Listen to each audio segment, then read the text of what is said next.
রাত পোহালে আমার স্বামীর সাথে আমার জায়ের বিয়ে, এমনকি আমাদের ডিভোর্স হয়নি, এমনকি আমি আমার স্বামীর ঘর ছেড়েও কোথাও যাইনি। এখনো ঠিক আমি তাদের বাসাতেই আছি। আমি আছি আমার রুমে।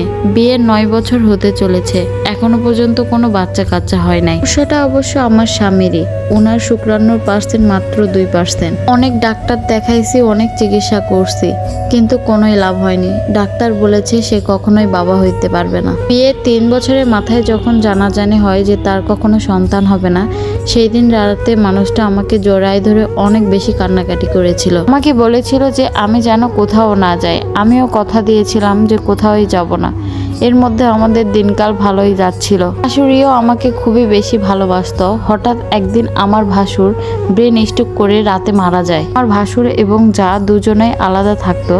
তাদের 2টা সন্তানও ছিল। আমার যা ছিলেন ভীষণ সুন্দরী এবং অনেক অমায়িক একটা মানুষ। যে 2টা সন্তান ছিল তাকে দেখে একদম বোঝাই যাচ্ছিল না।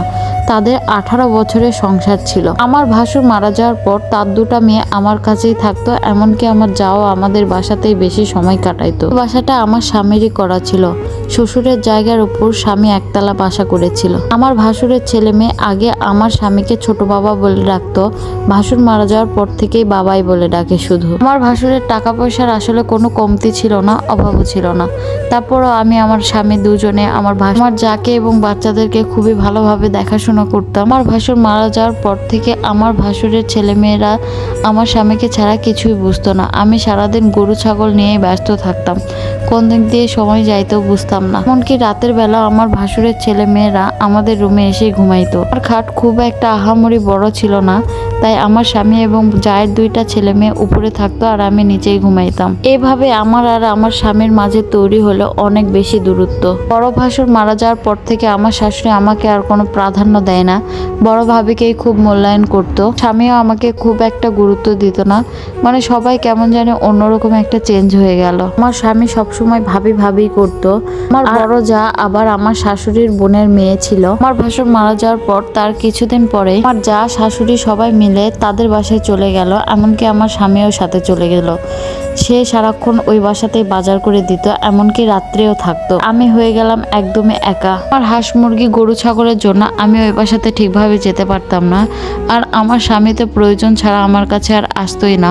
আর আমি এই নিয়ে তেমন একটা কিছু বলতামও না, কারণ বললে সে আমার সঙ্গে ঝগড়া করতো। আমি শুধু এতটুকু বুঝতাম যে সেই মানুষটা আর আমার নেই। স্বামী এবং শাশুড়ি একদিন বাসায় এসে হঠাৎ আমাকে বলতেছে, তুমি জানোই তো আমার ছেলের কখনো বাচ্চা হবে না। আমার বড় ছেলেটাও মারা গেছে, তাই আমি চাচ্ছি যে আমার বড় বউয়ের সঙ্গে আমার ছেলের বিয়ে দিব। সাথে সে 3টা সন্তান পাবে আর আমাকে 3 লক্ষ টাকা দিবে, আমি যেন সেখান থেকে চলে যাই। যদি থাকতে চাই তাহলে থাকতে পারবো, কোনো প্রবলেম নেই। শুধু আমার শাশুড়ি এবং স্বামীর দিকে তাকিয়ে রইলাম, কিছু আর বলতে পারলাম না। আমার স্বামীর কাছে আমার এক আকাশ সমান অভিযোগ। আর আমি গরিবের মেয়ে ছিলাম। আমার একটাই ভাই ছিল, সে বউ নিয়ে আলাদা থাকে। আমি এটাও জানতাম এখান থেকে গেলে আর আমার কখনো ভালো জায়গায় বিয়ে হবে না। তাই আমি চোখ বুজে সবকিছু মেনে নিই। হাজারো কাঁদতে চাইতাম, কিন্তু আমার কান্না বের হতো না। এদিকে মনে হয় বুকের ভিতরটা একদম দুমড়ে মুচড়ে ফেটে যাচ্ছে। আমার স্বামী আমাকে বলল, আমি তোমাকে কখনোই অবহেলা করব না। এটা বলে তারা চলে গেল। আর একটু পরপর আমি শুধু গরু ছাগলকে একটু জড়ায় ধরতাম। এইসব কথা আমার মাকে যখন আমি জানালাম, আমার মা আমাকে বলল যে মা একটু ধৈর্য ধর, সবকিছু ঠিক হয়ে যাবে। আমাদের বাসায় যে নিয়ে আসবো এটারও তো কোনো অপশন নাই। তোর ভাইয়ের নুন আনতে পান্তা ফোড়ায়, এখানে তো তুই আসতেও পারবি না, থেকে ভালো ওইখানেই থাক। পর আমার যা এবং স্বামীর বিয়ে হয়ে গেল। আমার স্বামী খুব একটা এখানে আসে না, তাই একদিন আসে, একটু কথা বলে আবারও চলে যায়। আমি খুব একটা কথা বলি না, ব্যস্ততা দেখাতাম। থেকে সে 15 দিনেও আর আসে না। মন চাইলে বাজার দেয় আর না চাইলে না দেয়। আমারও গরুর দুধ ছিল, হাঁস মুরগি ডিম এগুলো বিক্রি করে আমি চলতাম। আমার শাশুড়ি আর খুব একটা আসে না। সবার সঙ্গে আমার হলো এক আকাশ সমান দূরত্ব। বাসার সবাই আমাকে খোঁচা মেরে কথা বলে আমি কেন ডিভোর্স দেই না, তাকে ছেড়ে চলে যাই না। সকালবেলা ঘুম থেকে উঠে দেখি আমার একটা দুধের গরু নাই। আমি তো পাগলের মতো খুঁজতে থাকি, এলাকার সবাইকে ডাকি। তখন বলল আমার স্বামী আর আমার ভাসুরের ছেলে মিলে আমার গাড়িটাকে নিয়ে চলে গেছে। পর আমি কোনো রকম বোরকা পরে তাদের বাসায় রওনা দিই। বাসায় গিয়ে দেখি গরুটাকে জবাই করা, ওরা মাংস কাটতেছে। তখন আমি একটা চিৎকার দিয়ে কান্না করে উঠি। পুরা গরু জবাই করে এলাকার মানুষদের নিয়ে দাওয়াত করে খাওয়াইছে, কিন্তু আমার জন্য এক মুঠো ভাতও জোটেনি। পরে আমি গোয়ালঘরের সামনে থেকে খালি কেঁদে গিয়েছি, আর কিছু করিনি। পাশের একজন মহিলা আমাকে বলতেছে, তোর কপালে সুখ নাই রে বউ, কপালের সুখ একদমই উঠে গিয়েছে। পরের দিন আমার স্বামী আবারও কয়েকজন লোককে এনে আমার 2টা গরু দেখাচ্ছে। ওগুলোকে বিক্রি করো না, আমি থাকতে পারবো না। সে বলল তোকে থাকতে বলেছে কে, তুই চলে যা। আমি আটকাতে গেলে আমাকে অনেক মারধর করে ওই লোকদের সামনে। প্রতিবেশীরা আটকাতে আসলেও তাদেরকে অনেক গালিগালাজ করে এবং শেষ পর্যন্ত আমার 2টা গরুকেও নিয়ে চলে যায়। আর গোয়ালঘরের দিকে তাকায় দেখি পুরো একদম হাহাকার। সবকিছু চোখ বুজে শুনতেছিলাম, দেখতেছিলাম, কিছু করার নাই, আমার যাওয়ার জায়গা নেই।